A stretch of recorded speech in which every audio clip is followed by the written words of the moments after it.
She was 11 years old when she was kidnapped walking to her school bus. She was 29 when she was found. On June 10, 1991, Jaycee Dugard was walking to her bus stop in South Lake Tahoe, California.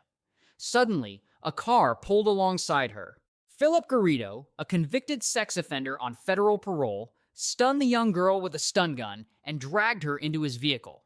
Her stepfather watched helplessly from their home, unable to reach the car before it sped away. What followed was one of the most shocking kidnapping cases in American history. Despite a massive search effort involving hundreds of volunteers and law enforcement officers, Jaycee disappeared without a trace.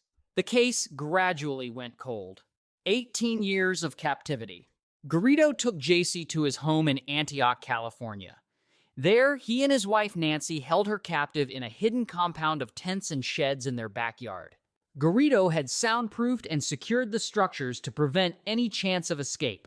Over the next 18 years, Jaycee lived a life of unimaginable horror.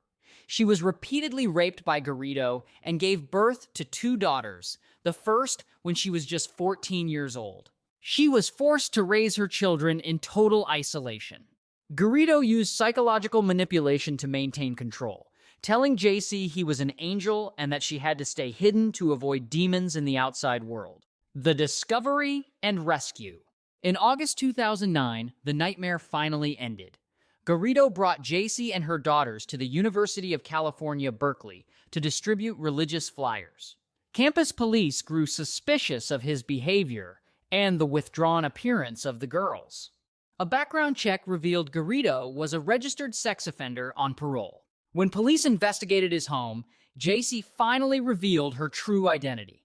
She produced a birth certificate her daughters had helped her create and spoke her real name for the first time in nearly 2 decades. Aftermath and legacy. Phillip and Nancy Garrido were arrested and charged with kidnapping, rape, and false imprisonment. In 2011, they both pleaded guilty and were sentenced to life in prison.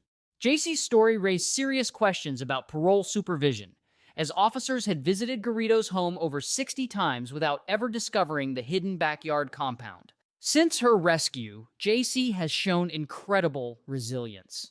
She founded the Jaycee Foundation to support families recovering from abduction and has written 2 memoirs about her ordeal. Her recovery remains one of the most remarkable stories of survival in history,